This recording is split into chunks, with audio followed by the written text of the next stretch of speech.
Thanks for clicking on State of the City. My name is Todd Prafke. I'm the City Administrator here in St. Peter. It's the holiday season, and today is actually December 22nd. So for those of you that celebrate Christmas like we do at my house, have a blessed and Merry Christmas. And for those of you in our community that may not be celebrating Christmas or maybe celebrate it later, our blessings for your family on a great new year as we go from 2016 to 2017. And that's a little bit of my theme for today. You know, normally I have a couple of different missions, and one of which is to talk about the workshop from just a previous Monday, so a few days ago. But we didn't have one. It was canceled due to the holiday season. So I thought I'd talk about a few other kind of things. So stick with me. We'll give this a try and see how it fits together. So first, again, there was no workshop on Monday night, so no kind of discussion that the council had. They've had lots of discussion throughout the year. I want to mention that generally the council has just city council workshop council goal setting sessions. They have about 48 or 49 meetings a year. That's not to count all of the commissions and miscellaneous other things that they're doing. So they're working hard and have a lot of things going on. So having a couple weeks break is not a bad thing necessarily for them. So we're hoping they're all having a great holiday season as well.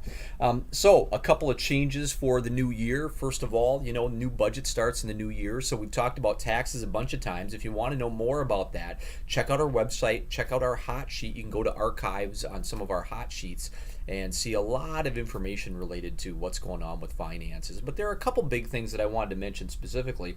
One of which is that, as you know, the council has moved forward, and it continues to move forward in 2017, 18, and 19 with a major sidewalk project to put sidewalks in other areas of our community. That, coupled with a Safe Routes to School grant program that we're applying for, will put sidewalks in a lot of places that we don't have them now. We know so many of you like to walk, push the stroller, ride the bike, do all those kind of things. And so the council believes that that's a wonderful enhancement to our community. So you'll start seeing more of that in 2017. So we're really excited about that. We have some equipment purchases, and as you know, one of the other big things that really is going to get a lot of discussion in the 2017 year is planning for a potential new fire hall. Now, it's not all decided by a long shot, but it will be the start of that planning process to see what we might need, how it might work, how much it might cost, where does the money come from, if you build something, where does it go, those kind of things. So watch for that information in the hot sheet. I'm sure Nancy at the Herald will be covering it a lot, and you'll see a lot of information for it, but that's kind of one of the new things going on. So I wanted to mention a bunch of things that we have going on, and I think, well,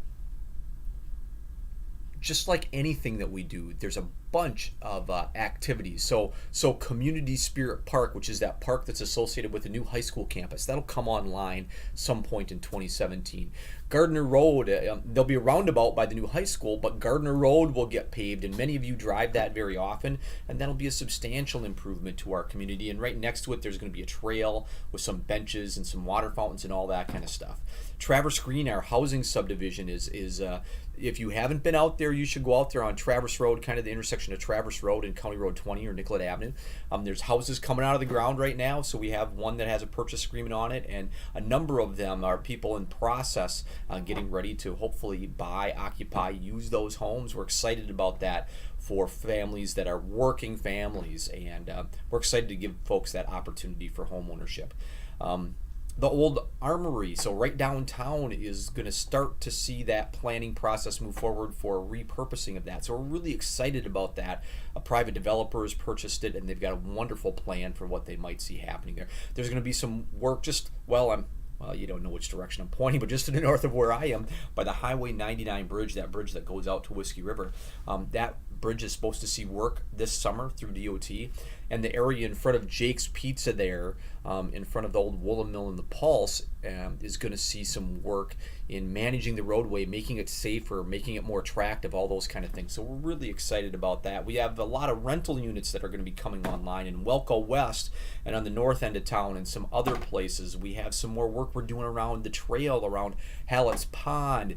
The Solace Project, or the Solace Project, if you haven't heard about that, well, I won't get into a lot of details here, but a very interesting project, a project that can certainly help a lot of people that reside within our community. We're excited about the hospital.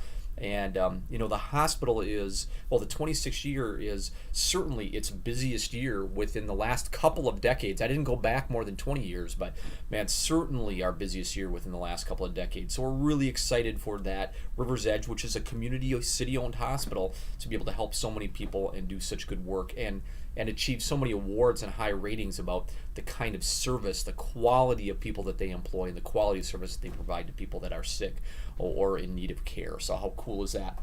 Veterans Memorial is going to start work.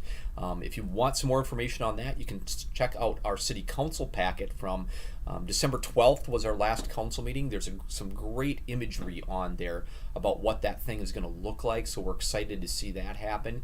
The city council is likely, they haven't decided for sure yet, but they're likely to move forward with a solar subscription project, which means that you could subscribe to a big community solar array that's being built near Owatonna and have that solar energy come to your home and be used in your home. So we're excited for the evolution of that, and likely in the second quarter of next year you'll see our ability to sell subscriptions to you so that you can buy solar energy if that's what you really are interested in and want to drive something home for our planet or for yourselves.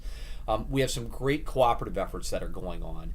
First of all, with Nicollet County and North Mankato about training for all of our staff related to cultural literacy, the school and park maintenance, and Community Spirit Park, I mentioned that one earlier. Working with LeSueur on our joint transit system, Minnesota River Valley Transit, MRVT, Mr. VT, I like to say, and so that's going to be fantastic. I do have to mention that that's going to be fully operational, really kind of starting in that third week of January is when that corridor route from LeSueur to St. Peter to Mankato and back again will start going on a couple days a week and one Saturday a month. So we're really excited for the evolution of that and to see how people might be able to utilize that. Rita working with Green Seam and Metropolitan Statistical Area and kind of some of the regionalized talent enhancement for workforce enhancement is some really cool stuff that's going on.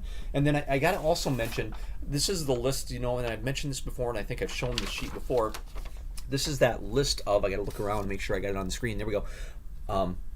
Items of vital importance. So now this is that filter. These are these bullet points that the council really talks about at their goal sessions and other times that are some of the things that they either think we need to continue to work on or we need some enhancement on or that are really important within our community. And I love this, especially during Christmas season. I love this one at the top. Community that treats all people like neighbors and maybe like friends. Proactive housing solutions, quality health care is available within our community, improved sustainability, an aesthetically distinctive community, and again, available early child care and educational opportunities and exceptional schools, helping with schools. It's such a vital, important part of our community overall, as well as helping that for a thriving business community. So really cool stuff that they think about on a regular basis. I have to mention some things that you can do to help steer our community, your community, and so we have some openings on certain boards and commissions, and if you want more information, give me a call or we can send some more information to you. But the library board has some openings, planning and zoning, historic preservation takes care of managing signage and building and the history, maintaining the history of our downtown. So many great buildings, National Register of Historic Places, all those things are so important. We have, I think, an opening on Parks and Recreation Board, which has had a lot of action over the last couple of years, so people are always excited to be on that, I think. And then the Tourism Board, they actually get to do some things and spend money on tourism and promoting our community overall. We have a hotel motel lodging tax, and so that committee, which is orchestrated through the Chamber of Commerce, gets to decide grants for activities like advertising, maybe it's for Rock Bend Folk Festival or for Blues Fest or for Fun Run or other things. They get to use some of those dollars to help promote our community overall, so that's always a fun one, I think, to be a part of as well. Again, River's Edge has had probably its best year in a couple of decades. I got to throw up their little card that I've shown you before and mention urgent care. Urgent care continues to grow within our community, and it is such a wonderful thing to be able to have there. So if you have questions about that, give our folks a call. at 931-2200. I know that isn't listed on there, but they'll be happy to help you out at urgent care at Rivers Edge Hospital, which is your community hospital. By the way, I mentioned the fire hall, but Rivers Edge, we continue to talk about potential expansion. That will also be a big discussion as a part of the 2017 new year. So with that, I'm going to let you go. Again, wishing you a Merry Christmas if you celebrate Christmas, or a Blessed New Year if you don't. But here we go. You can always contact us here. Here's an email address or our website, or we would love it if you would like it on Facebook. We put lots of information out there. Oh, God, I don't want to spoil the Christmas season, but Christmas tree pickup is going to be January 9th and 10th.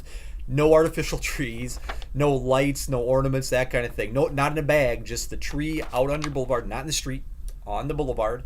And we'll be happy to come by and pick it up. So if you have questions about any and all those things, give us a ring. There's our phone number on the bottom. Happy to visit with you.